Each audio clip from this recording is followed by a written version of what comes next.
Matthieu, chapitre 17. 6 jours après, Jésus prit avec lui Pierre, Jacques et Jean, son frère, et il les conduisit à l'écart sur une haute montagne. Il fut transfiguré devant eux. Son visage resplendit comme le soleil et ses vêtements devinrent blancs comme la lumière.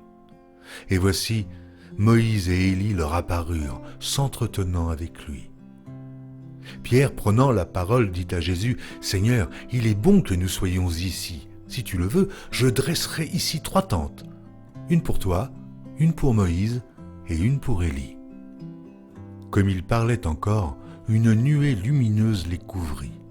Et voici, une voix fit entendre de la nuée ces paroles. « Celui-ci est mon fils bien-aimé, en qui j'ai mis toute mon affection. Écoutez-le. »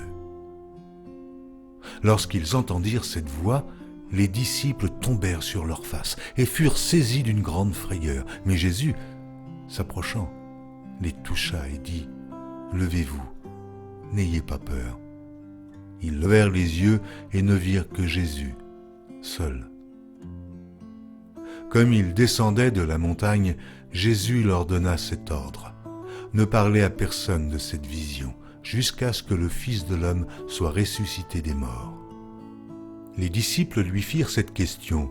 « Pourquoi donc les scribes disent-ils qu'Élie doit venir premièrement ?» Il répondit, « Il est vrai qu'Élie doit venir et rétablir toutes choses. Mais je vous dis qu'Élie est déjà venu, qu'ils ne l'ont pas reconnu, et qu'ils l'ont traité comme ils ont voulu. De même, le Fils de l'homme souffrira de leur part. » Les disciples comprirent alors qu'il leur parlait de Jean-Baptiste.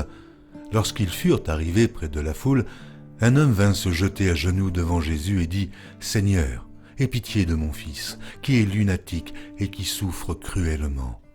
Il tombe souvent dans le feu et souvent dans l'eau. Je l'ai amené à tes disciples et ils n'ont pas pu le guérir. » « Race incrédule et pervers, répondit Jésus. « Jusques à quand serai-je avec vous? Jusques à quand vous supporterai-je? Amenez-le-moi ici. » Jésus parla sévèrement au démon, qui sortit de lui, et l'enfant fut guéri à l'heure même.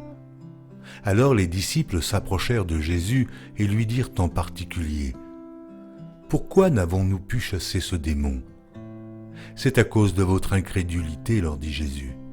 Je vous le dis en vérité, si vous aviez de la foi comme un grain de sénévé, vous diriez à cette montagne, « Transporte-toi d'ici, là », et elle se transporterait, rien ne vous serait impossible.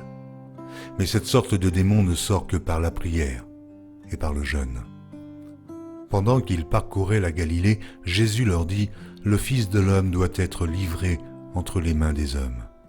Ils le feront mourir, et le 3e jour, il ressuscitera. » Ils furent profondément attristés. Lorsqu'ils arrivèrent à Capernaum, ceux qui percevaient les 2 drachmes s'adressèrent à Pierre et lui dirent, « Votre maître ne paie-t-il pas les 2 drachmes ?» « Oui, dit-il. » Et quand il fut rentré dans la maison, Jésus le prévint et dit, « Que t'en semble, Simon ? Les rois de la terre, de qui perçoivent-ils des tributs ou des impôts? De leurs fils ou des étrangers? » Il lui dit des étrangers. Et Jésus lui répondit, « Les fils en sont donc exempts. Mais pour ne pas les scandaliser, va à la mer, jette l'hameçon et tire le premier poisson qui viendra. Ouvre-lui la bouche et tu trouveras un statère. Prends-le et donne-le leur pour moi et pour toi. »